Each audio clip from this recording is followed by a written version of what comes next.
Hey, Hi. how's it going? Hey guys, good morning. Good Hi. morning. What's cooking? Not a lot. I think the lighting in Yeah, the house is going to be keeping busy.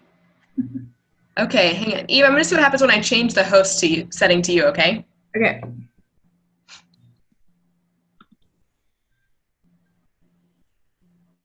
Did it tell you anything? It said you are now the host. Does that mean that you are no longer a host? I guess. Am I driving? Oh, yeah, that's true. You should make me the host again. How would I how would I go about doing that? So click on there's a button on the bottom that says participants. Yeah, manage participants. Okay. And then next to me, there's a button that should say more.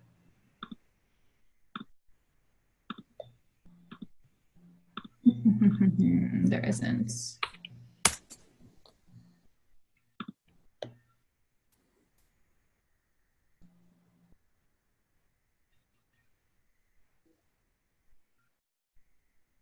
I'm working on it. There's no button yet, but my computer's also being kind of wonky. Oh, wait, hang on. I changed it. I did it Okay. myself. Okay, good. And actually, if we have a minute, I think I'm going to restart because my computer is being really weird. Okay, So I'm going to disappear for 2 minutes. sure.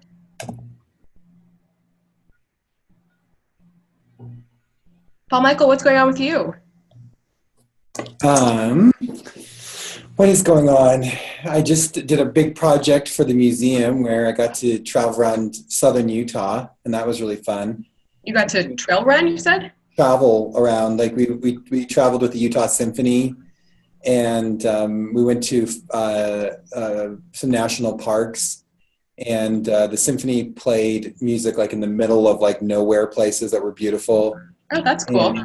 And yeah, and it was my job to go into all these little like tiny schools that have like 50 students in them total and talk about science. So That's amazing. yeah, it was really fun. Cool. With Very lots cool. of shishi VIP parties and that kind of thing. Nice. Awesome. Yeah, so now I'm just Fun to getting be a back. part of those kind of projects. Oh, I know, right? Like it was so Yeah. fun to Nice. to be able to just like just be in those amazing places.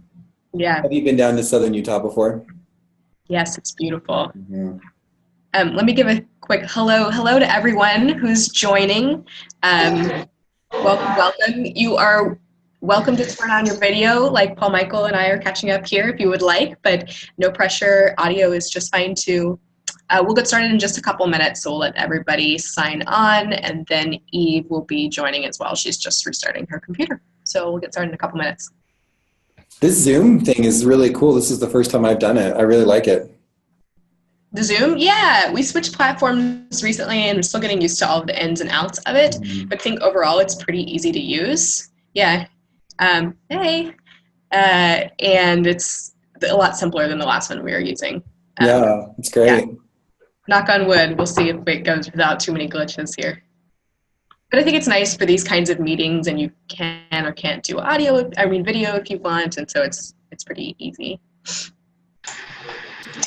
Hi Anna, how are you doing? This is Hey, Rhea. good. Hi, Rhea. How are you? Good. I'm gonna skip the video because I know that once there's too many videos, my internet always crashes. So Yes. Okay. Good plan. Okay. Ooh, I like how it automatically like shifts the screen to whoever's talking. Yes, except for if everybody's not muted and you just want one person to be talking and somebody's typing or something, it'll bounce back and forth, which is not ideal. Okay, can we try it? Uh, Ready? One, two, three. Let's talk at the same time. okay, La talk at the same la time. la La la la. la. Most of them are muted, however. You Yes, win, most of them Dennis. muted. But see, right now it's jumping back and forth, so it can get a little dizzying. Hmm. Yeah, Do you have host powers to stop that BS? I think I can mute everybody, but you might be able to unmute yourself. So if you're a particularly rebellious meeting participant, then I think you might be able to You can change. also force a single view if you want. Oh. Yeah, yes, that's true. Not you, moderator. I really like Yeah. this platform. This is terrific. Yeah, it's really nice. I'm happy with this one. Our last one was just overly complicated. Oh, that's right. Jessica's reminding us you can switch the view. And that's what I have everybody on my screen right now, Great. if they have their video on. Oh, I see. But it also says who's on, so you can kind of get a sense of. Yeah. I like it. That one is much better because you do get dizzy when you switch around. Yeah. That's awesome. Okay, well, for those of you just joining, we're just giving a couple more minutes for folks to sign on. So we'll get started very soon. And we're experimenting with Zoom, so if you feel like you want to be a part of that, please join in.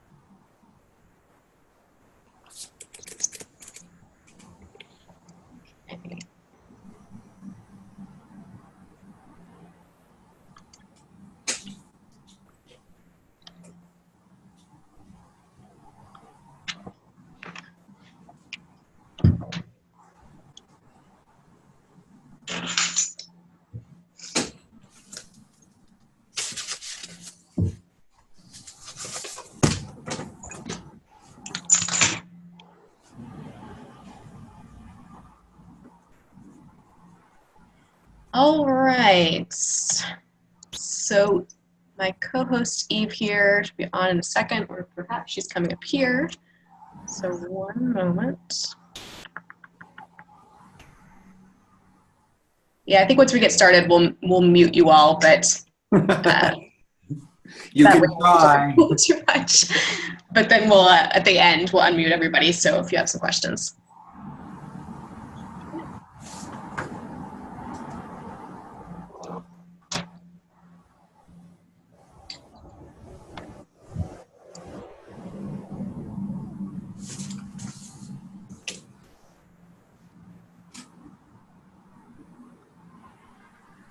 So also, if you hit the chat button at the bottom, you can see the chat come up. So if you're muted during the call and you want to jot down a question, you can type it into the chat box, and we can loop back to those at the end of the presentation here.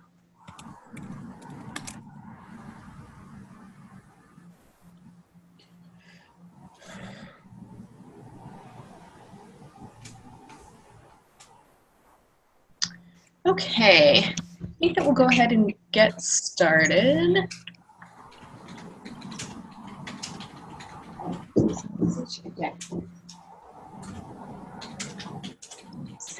All right, let me see here. I'm gonna share my screen. We can just kind of switch it back and forth while we're creating. Yeah.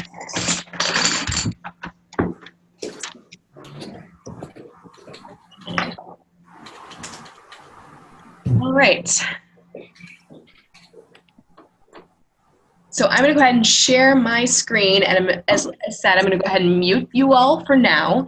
You have the opportunity to unmute yourself. There's a button down at the bottom. I think you can do it yourself, but I'll unmute you all at the end of all the little presentation part that we're going to do, and so that way you'll have a chance to ask some questions. Now, and I'm going to share my screen. Hopefully it's going to work here.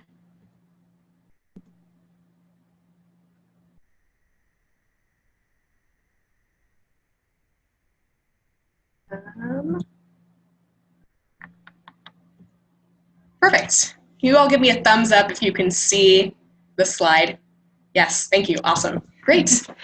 Well, hi, everybody. Welcome, and we're so happy that you all can join us for this little session that we've got here. I'm joined in my room by Eve, who you all know, so we're really happy to see you all and see all the people who've shown up.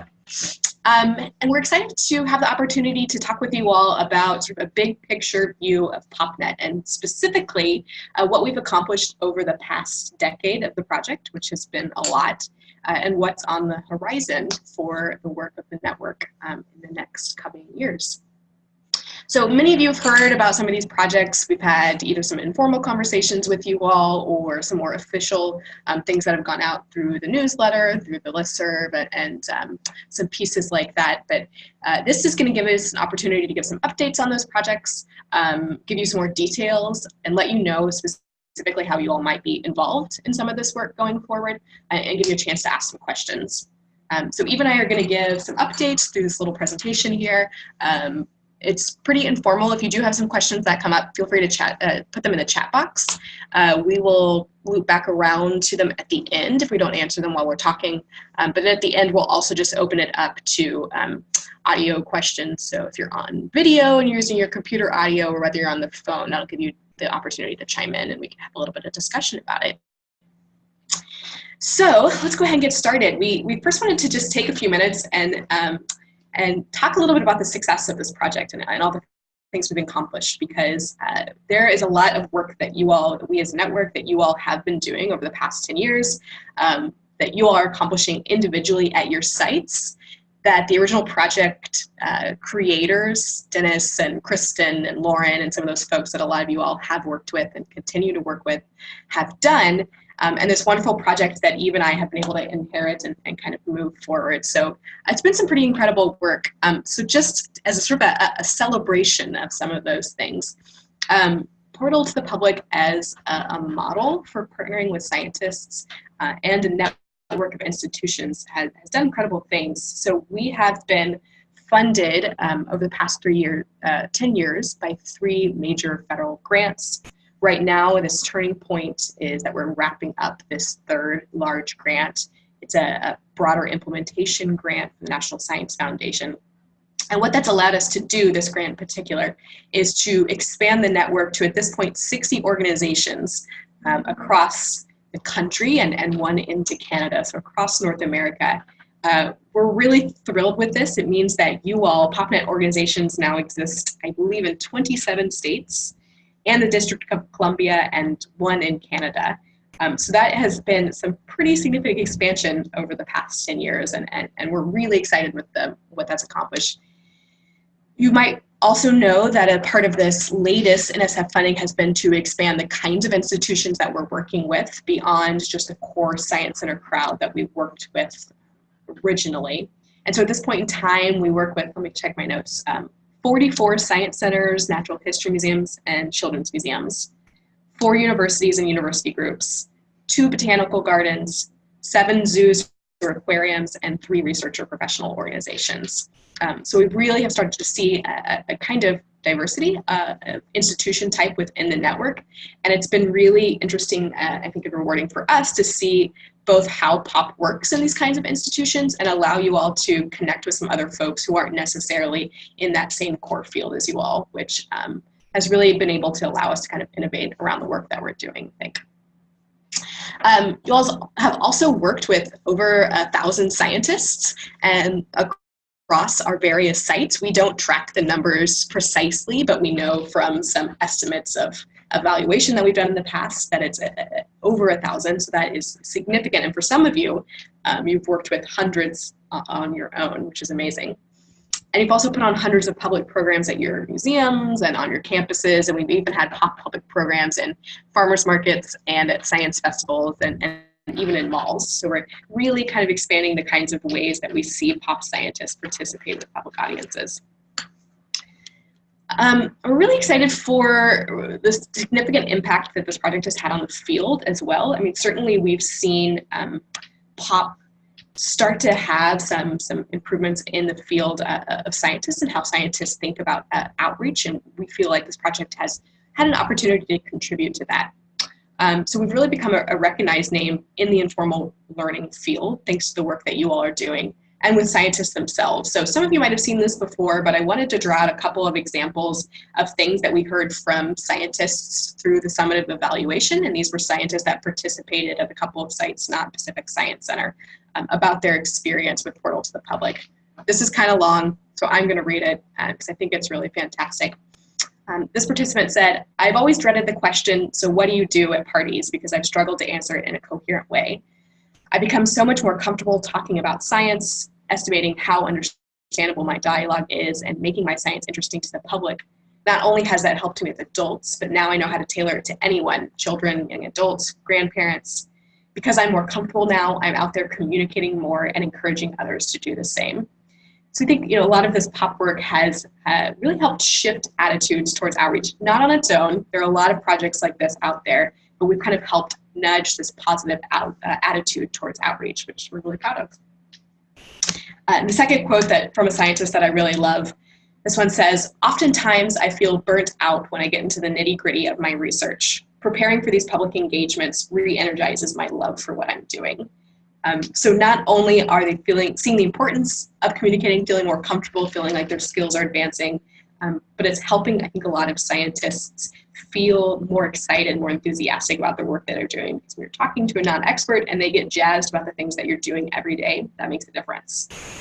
So I just wanted to put those out there as a sort of a mini celebration of this stuff that we're doing. And if you want to see a lot of other anecdotes, quotes like this, you can check out both the PoPNet website and the summative evaluation that we just completed that's also posted on the website. These are great examples of some of the things that have come out of that. Just a couple other notes on what we've accomplished through the field. We have really started to integrate our efforts with a lot of other national networks. Portals to the Public is one of many that are out there, and you all participate in quite a few. So we've had some interfacing with the Living Lab Network, the Science Festival Alliance, the Association for Science and Technology Centers, the Association for Zoos and Aquariums, CASE, and the National Alliance for Broader Impacts. And we've had a chance to talk quite a bit with them about how our work aligns, and you'll see that some of the projects that we're working on now have come out of some of that networking with the other networks. So I'm going to pass it off to Eve to talk a little bit more about looking back over the past few years by turning the computer here. So yeah, for this to be a really thorough and sort of fair reflection, we also wanted to acknowledge some of the areas where we feel like we haven't quite, there's more to explore. We haven't quite worked our way through all of the challenges and all of the issues. And we've had conversations with many of you about a few of these issues. The first, and this is represented on the slide here, is that we don't feel like we've quite figured out how to harness the possibilities of an online community. A lot of the other networks that Anna has mentioned have also tried to do what we've been striving towards, some of them with more success than others. It's a challenging thing, all this technology became available to us pretty quickly, and no one's quite, I think, nailed how to actually build a consistent, a constant, a robust online community. We've learned a lot from other groups. I know in particular the Science Festival Alliance has some pretty impressive resources online. We really admired what they've done and tried to learn a lot from that, where we feel like we didn't quite get where we had hoped to, and might be an area to continue to explore at some point. The other is something that's going to be very familiar to a lot of you.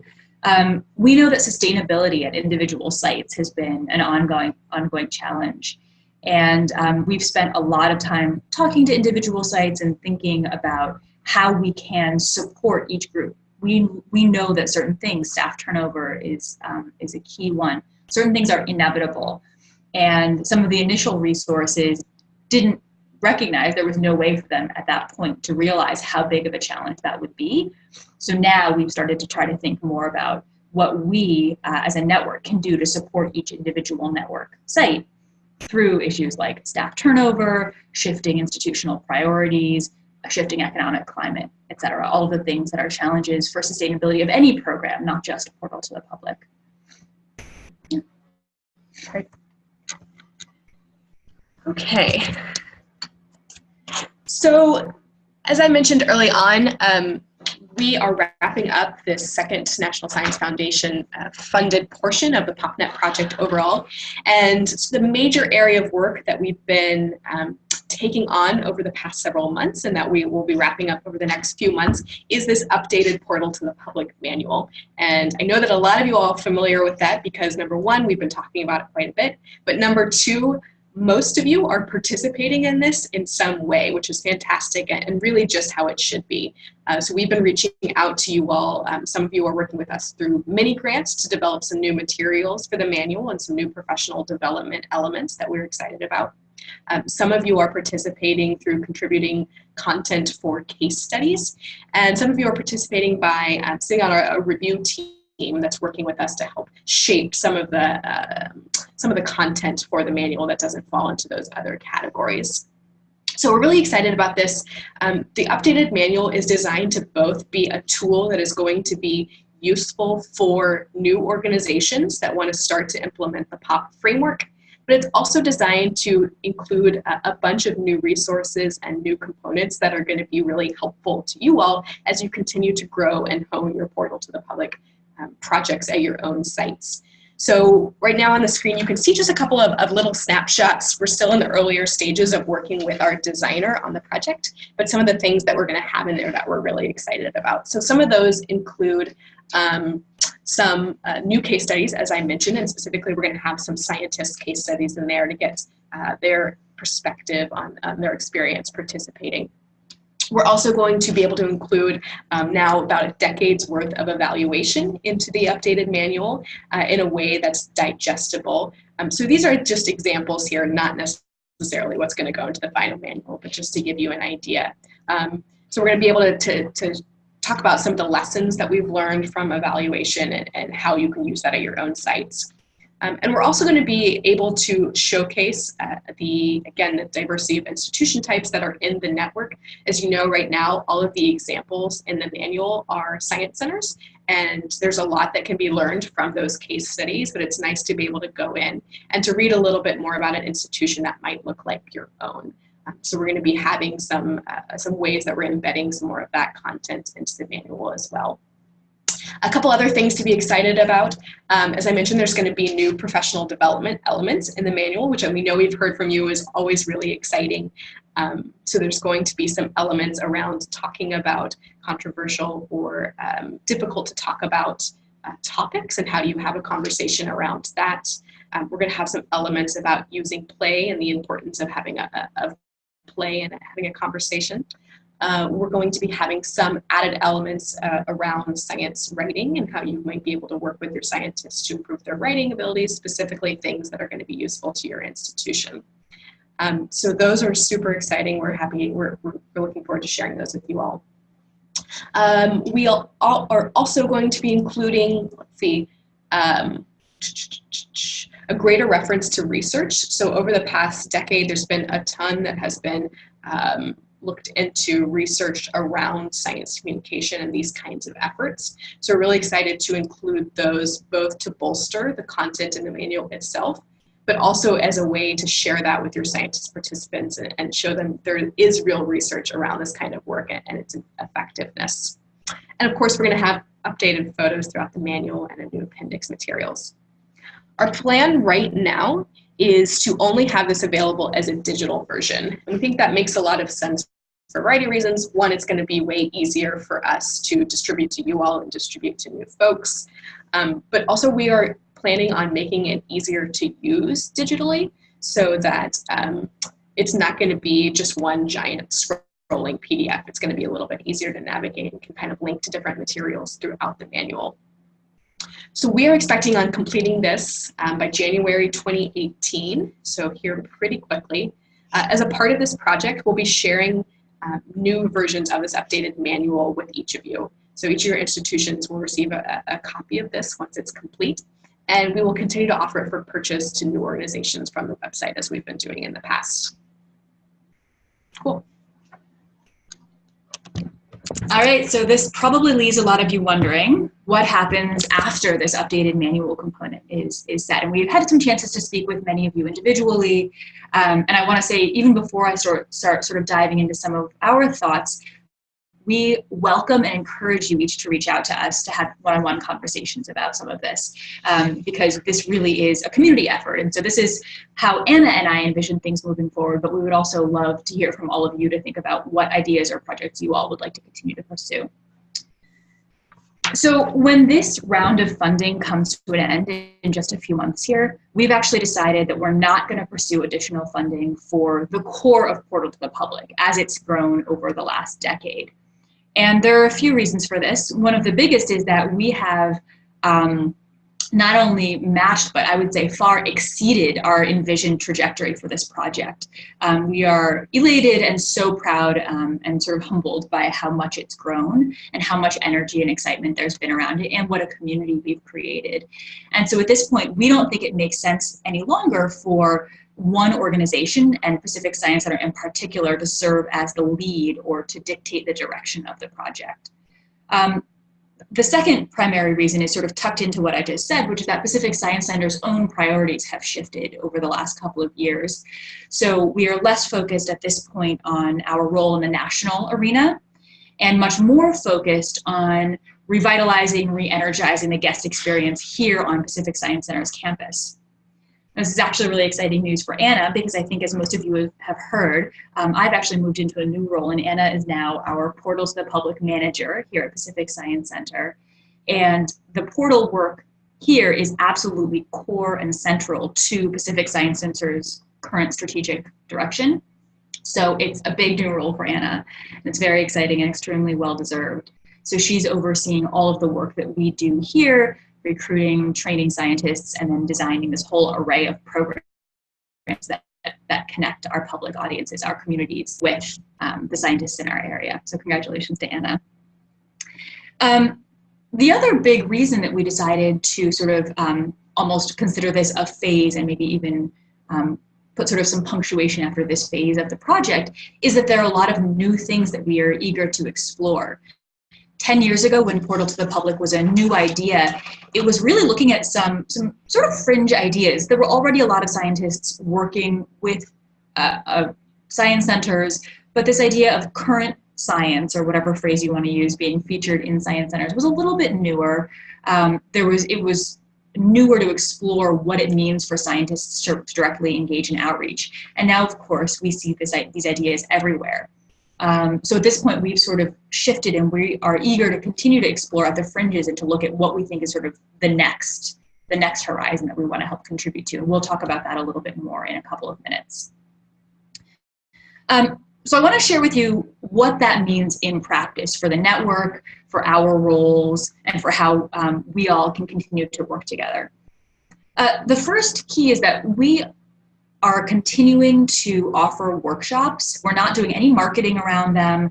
We're not being at all aggressive about making it known that these are available. However, when groups reach out to us, Anna and I are still very, very, very happy to talk with them about what it costs, what it looks like for us to actually go to them or to bring them here to train their staff to implement Portal to the Public where they are.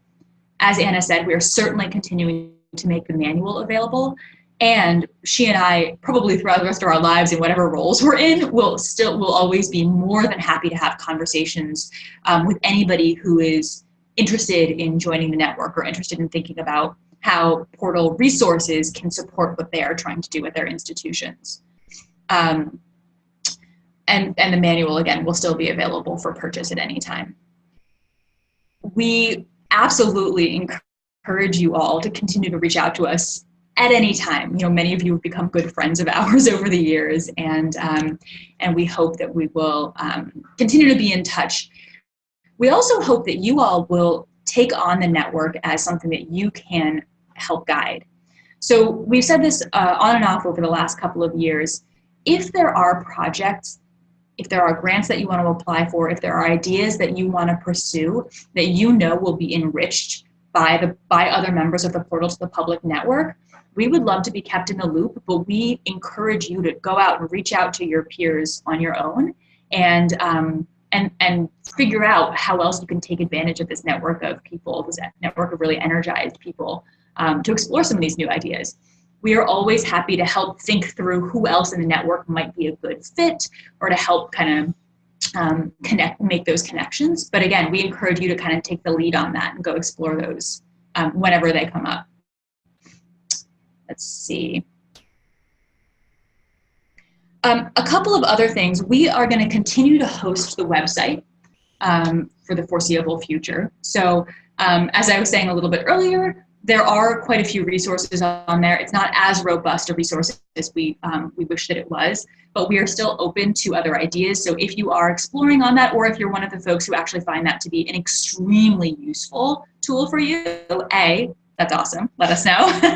And B, we're happy to make minor adjustments as we go. The Pacific Science Center website team, one person, is happy to help us make adjustments as we go as needed. Let's see, let me skim here. I think the last point that I want to make here is to let you know that we would love to continue to have informal Portal to the Public meetings or meetups anywhere that there's going to be some gathering of us. So that means anything from, you know, next time I cruise through San Francisco, you can bet I'm going to give a few people a call. And I hope that anybody will do the same when they come through Seattle, up to trying to build get-togethers at conferences that are coming up. So Anna and I are both going to be at Aztec in just a few weeks here.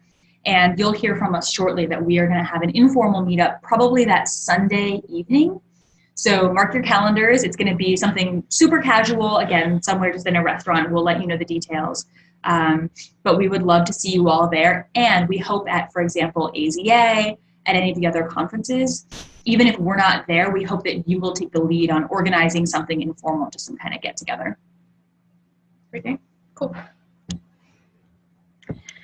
Okay, so we want to spend for the next 10 minutes or so, the remainder of our time of talking at you about a few projects that PoPNet is involved with at this point. So a couple that are going to be continuing the network and involving you all in some way, and then one that we kind of see as the next iteration of the efforts that we're doing. Eve, I believe, went through this. Great. So the first one I want to mention is this project that we have, we've been working on for a couple years now. We're in year 2 of, and it is funded by the Institute for Museum and Library Services. And this project, the core idea is that we've been working with this POP framework for a really long time. We know that it works super well with scientists in informal science-based environments. So we thought, so what would happen if we decided we want to expand out and start to integrate art and history content into what we're doing and work with artists and historians as the experts in a science environment. So we're looking at here at Pacific Science Center, what does it mean to work with these kinds of experts? How can we start to involve them in our programming in the same way that we've traditionally worked with scientists? What motivates them to participate with us, and how is that different with scientists? Because it is, as you might imagine. And what does that mean for the content that's happening here on our floor? We are also, what's cool about this project and what makes it a little bit more of a PoPNet project is we're working with a couple of partners. So we're working with Conner Prairie, Interactive History Park in Indiana, near Indianapolis, and the University of Arizona Museum of Art in Tucson. And they simultaneously, because they are not informal science institutions, are working with scientists. So they're using the Portal framework to bring scientists into their institution and do some kind of cool cross-disciplinary programming there. So this program this project has been really interesting. It's certainly been a big significant learning experience for us here. We don't have a whole lot of experience working with artists and historians. It is different, as I mentioned, than working with scientists. But through the first year of the project, we were trying to some of those hands-on tabletop style activities that we all know very well from working with our scientists. So these pictures show here on the left an artist that we worked with who set up a studio type environment in sort of the living exhibits section of the museum and started, was doing a little bit of live painting and interpretation of her paintings that are not scientific illustrations, but have a component of that. And here on the right, we have a photo of a historian that we were working with, and she was doing an activity to try and showcase some elements of what it means to be a historian by having people look really closely at some archival photographs and figuring out what they could tell about the time the photograph was taken and where it was taken by looking really closely at the images. So where you all come in for this, basically what the project is going to be at this point in time is that we are developing a compendium to the Portal to the Public manual that's going to describe what we've learned through this project and the strategies that we have come up with for working with these kinds of experts in an informal science learning environment. And the kinds of programming that might be useful and valuable to you all and to the participants. So we're going to be sharing results through that. We're going to be doing some conference presentations and probably some mini workshops at some different conferences depending on how those get accepted and play out. And then of course sharing the summative evaluation results of this project. So at this point in time with this one, it's just, there isn't a lot of active participation on you all's part, but because it builds so much off of portal work that we've all been doing for a long time, it might be of interest to you, especially if you're looking and expanding the kind of content that's at your organization. If you're interested in this project, or if you have worked with artists and historians already, I would love to talk with you about your experience. We've tried out a few different models, and in fact, last night, we actually just held an event in which we had some of our science communication fellows that we've been working with for a long time partner up with artists in the area to create something together. If you want to hear more about that, I'd be happy to chat with it. Just shoot me an email and we can talk more about it. So that's the first project. The second one that I wanted to touch briefly on is a project that we have funded from NASA, a NASA CAN project. I imagine that some of you are involved with some of those. So this is a pretty large-scale project that we're partnering with the Space Science Institute on. It's very large, it's got many components. But the core idea of the project is to connect NASA with public libraries and their communities, with a focus on public libraries in rural areas. So the part, the role in this project that PoPNet is playing is, of course, that we bring experience and expertise around partnering with scientists. So for our role in the project, we're going to be working actually with PoPNet sites with some of you all to work with NASA-funded researchers locally, go through science communication training with them, and then have them participate in virtual programs at public libraries, but virtual programs that mimic the kinds of face-to-face, the aspects of face-to-face conversations that we advocate for here in Portal to the Public. So it's a little bit experimental. We're excited to see what it looks like. We know that some of you are interested in this virtual public programming, and that's a way that we can actually bring these kinds of scientist conversations to places that are a little bit farther afield than what's in our core local communities. So right now, we're actually in the process of working with 2 PoPNet sites as pilots for these efforts. So that's OMSI in Portland, Oregon, and the Mayborn Museum Complex in Waco, Texas.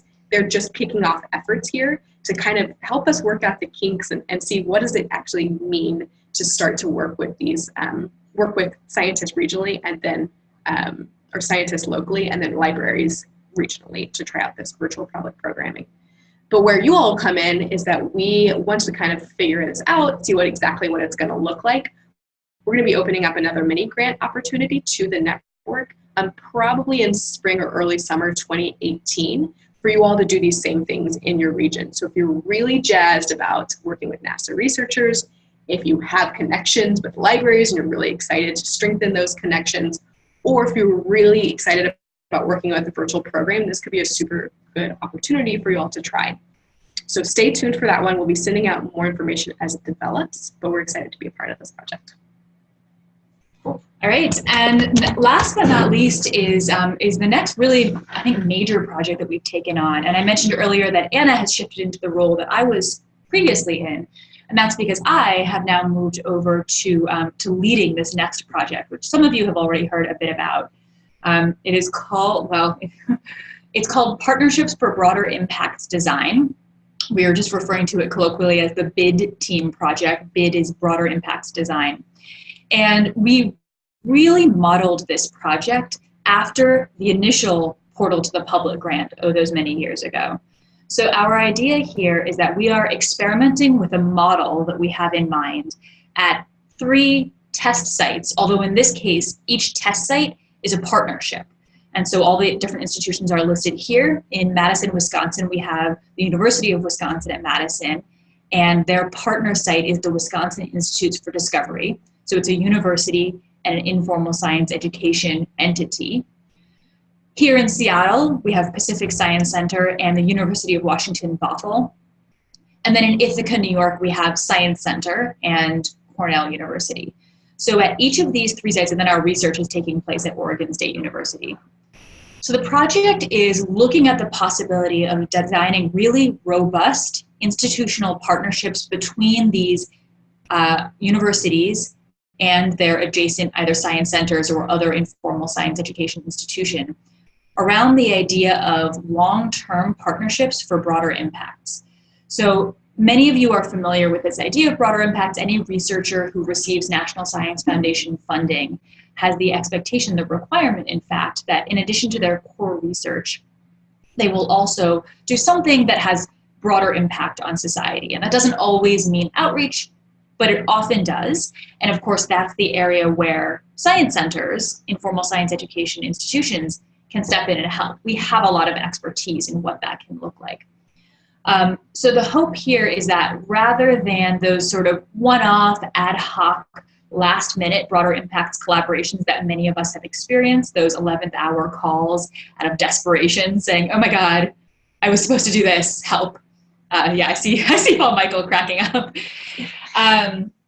So rather than that, our hope is that we can design what I'm sort of referring to as cross-institutional departments, really long-term partnerships where there is a point person at both the university and at the informal science education institution who know each other well, who have learned each other's cultures, who understand each other's timelines and actual cost scales, so that as PIs come through needing to write their proposals, those relationships already exist, and the PI can sort of be plugged into this existing partnership, and the expertise from each institution can contribute to really designing, hopefully, really strong, broader impacts components to each proposal. So again, the way this project is going to work is that we've designed this broader impacts team, this BID team. We're going to test out the team model at each of these three institutions, these three partnerships rather.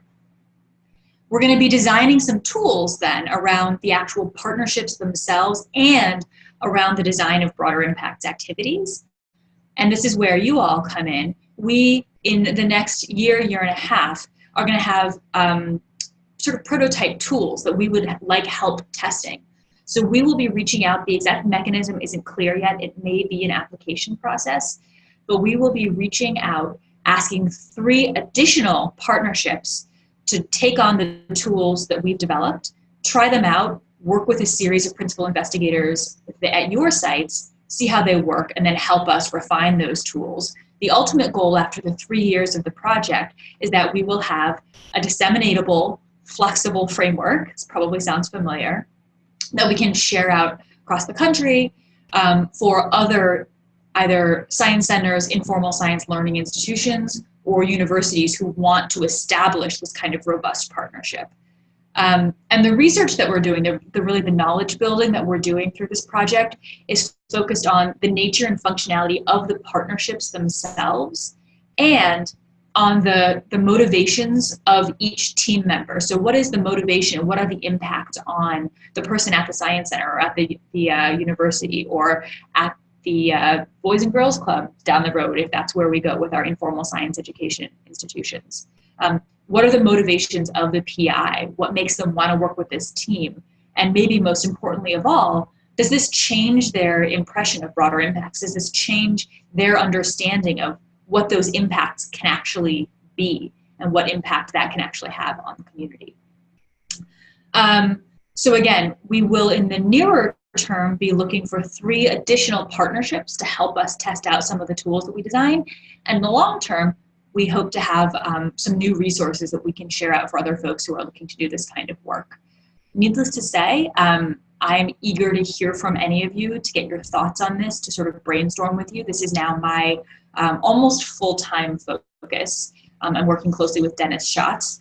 Anna is Pacific Science Center's point person, and I'm now sort of only peripherally, I'm technically, but only peripherally here at Pacific Science Center.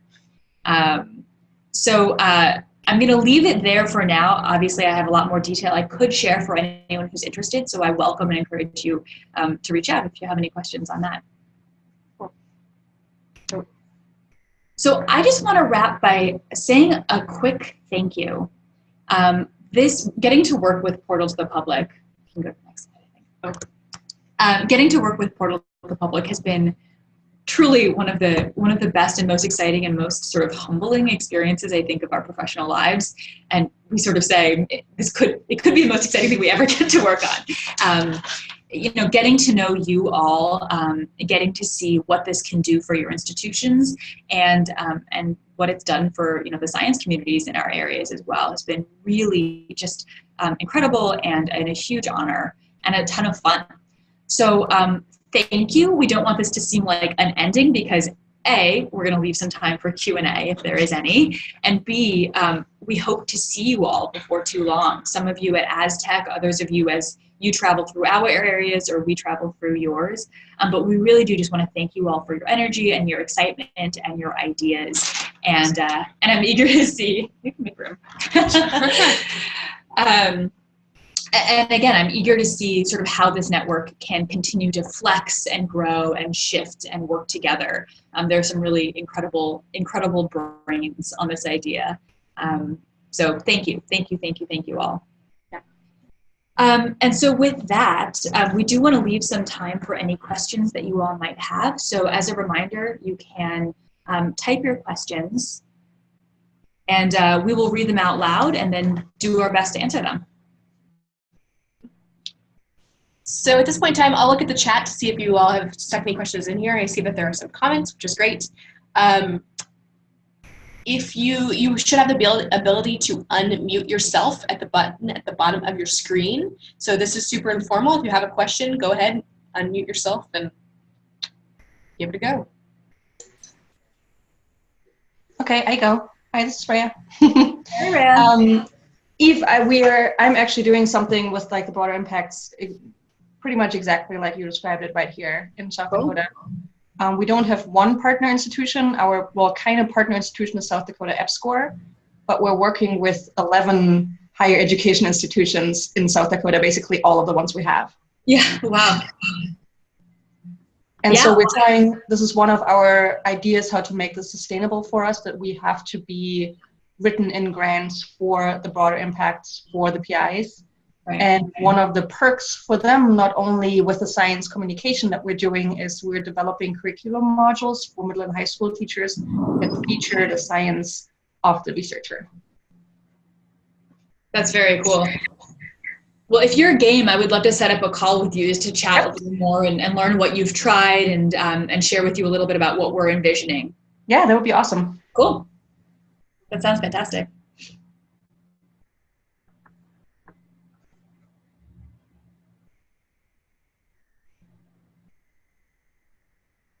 Any other questions, you all? Questions, thoughts, ideas, points of clarification? Oh, here's one that came through the chat box. So Jonathan, hey Jonathan, says, you've probably had this question a bunch before, but is there any traction behind the idea of having pop scientists manage a national network that looks at both SciComm and broader impacts work? So what do you mean by manage? So can you unmute yourself? I think I saw there him. There we go. I think I got it. Okay, cool. Mm-hmm. Yeah, so, and I'm sorry, there's a lot of construction outside, so hopefully, okay. But we've had, a lot of our scientists that we work with, they're really interested in the social aspects of just the community that's being built in our network. So they want to have kind of after hours professional development meetups. They want to create online ways for them to interact with each other and share resources. I just wondered if there's anything on the national level that POP could offer up to POP scientists, that they carry on the work and talk to each other strictly from the kind of the scientist perspective. Yeah. And not that I know of that exists. I mean, there's nothing that we have in the works around that. It is certainly something that we've been talking about for a couple of years, whether we almost wanted there to be sort of a parallel network of scientists. And we sort of thought about it on and off. One maybe biggest opportunity that we have is to start thinking about how we can work with I'm getting my associations confused right now. AAAS, thank you. AAS is the astronomy one. To think about, because of course they already are focused on connecting scientists around their particular interests. So it could be that rather than reinventing the wheel, we just look for an opportunity to sort of layer those two networks together more closely. Or even work with AAAS to come up with a track for scientist engagement that is specifically focused on SciComm as pertains to broader impacts. Do you know of any other groups that might be particularly going to be able to take that on? So let me jump in here if I can. Yeah. The Kavli Foundation has been working with Brooke Smith, who's used to be a Oh, yeah. and they had a group that got together at AAAS last year, and they have a real interest in trying to develop mechanisms to bring together all the variety of professional development for scientists and the way scientists engage with public audiences to build resources for scientists to have the kinds of things I think you're talking about, Jonathan, but also just make sure all these diverse programs like the Alan Alda program and what AAAS is doing are, have effective ways to communicate. And certainly Trellis has some part of that. But it may be that as that gets developed, I know they're putting together some workshops of different stakeholders.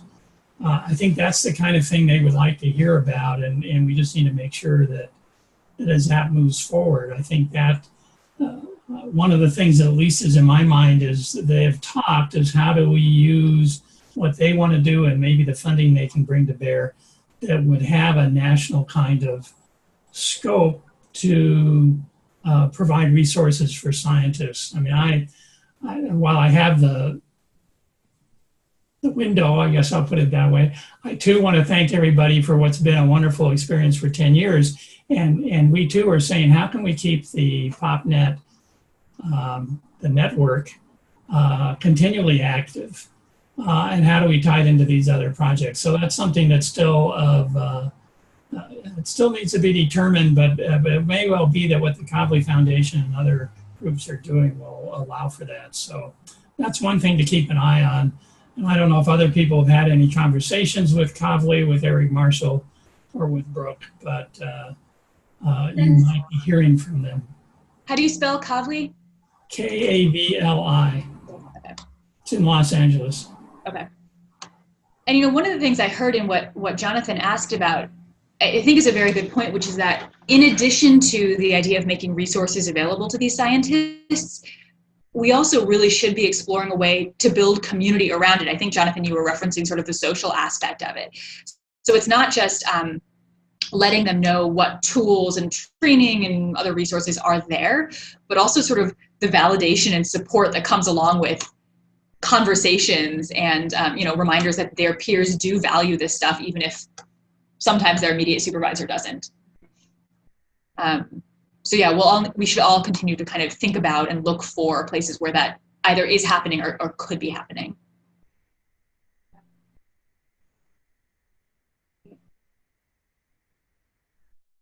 Other questions, other comments? Were there any other questions? Let's scroll up. I don't think so. We're just scrolling up to make sure we didn't miss anybody's question in the chat box. So I do have another question since no one else is jumping in. Go for it. So your work with artists, are you working with musicians as well, or do they not fall into that category? Good question. Yeah, I think so the proposal itself, the project is outlined in the proposal, doesn't really put any boundaries on what we can or cannot qualify as an artist. So at this point in time, we are open to working from pretty much anyone from any creative discipline in the arts. And that said, we have not yet worked with a musician, but we've only worked with 6 artists to date. And so we hope to in next iterations of the project. I don't know exactly what that would look like, but we haven't exactly figured out what it would look like for up until the time that we actually see it happen. So I would be really interested in, first of all, our art community is fairly active here, and we have to with our tiny community, we have to draw on everything that we can. And also I'm thinking about that right now because we're having World Fest here, where we have in the next 2 years, 4 bands from all around the world in Pierre for a week each, where they take up residence and do programs in schools and clubs and at the Discovery Center and everywhere. And I don't know, it was kind of a thing that I thought of if we can rope musicians into that, because it sounds like an awesome thing to do. Yeah. Especially if you get international ones, and then it expands your reach. Yeah. Yeah, that is cool. It's certainly been an interesting project to work on. I think a couple of things that have made it particularly interesting, and I don't want to go too far down this road because it could be a long conversation, but you know, there is a lot of talk, of work, of efforts around STEAM lately.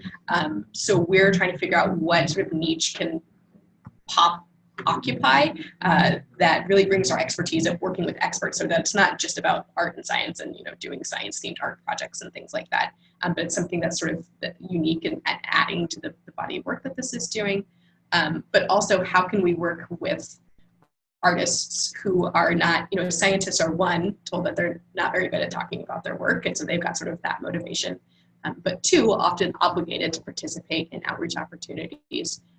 That's different for artists. And so if we're not able to offer them some sort of financial incentive, which I think for a lot of us would be tricky, what can we offer them that would be motivating to participate? So that's kind of some of the things that we're thinking about the project. Sure. I would like to, I think, talk to you a little bit more about that and what you're trying, what your efforts were, and what your challenges were with working with the artists. Yeah, so yeah. Maybe sometime we can chat. Absolutely. Please send me an email. I'd love to talk about it. Awesome. Okay, folks, we've got about 5 more minutes. Love to hear any other thoughts that you all have, any other questions.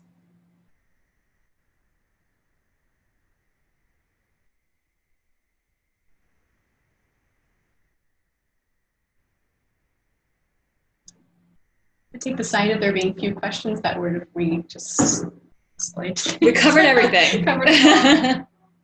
Yeah. Well, I want to reiterate, because we really, really mean it. We would love to hear from you. So, you know, if there are any points of connection, even if it's not a fully formed thought, that's fine. We just like chatting with you all. So shoot us emails, give us a call. It doesn't have to be, again, a complete idea, but anything you think would be worth talking through, we'd love to hear from you. And actually, I have a question for all of you quickly. If you were going to be at Aztec, can you put a quick note in the chat box right now, just because I'm curious how many folks we should expect to see. Also, if you're going to be there and you know somewhere to meet up in San Jose.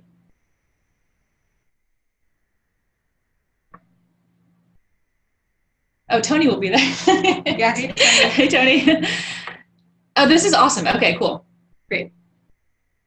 Fabulous. Well, we'll send a note out to everybody, just in case anybody who, obviously there's some folks who aren't on the call today. We'll send a note out to everybody, and again, we expect the meetup to be Sunday night, completely informal.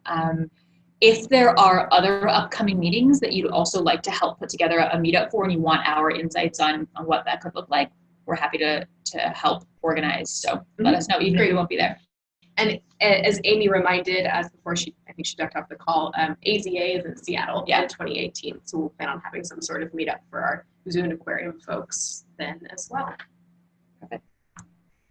Great. All right. So that. Yeah, that does it for us then. Thank you all so much, both for being here this morning and also just for everything that you've done over the years. It's been an absolute joy getting to work with you, and we look forward to whatever's coming next. All right. Take care. Have a good rest of your day. Bye all. See some of you very soon.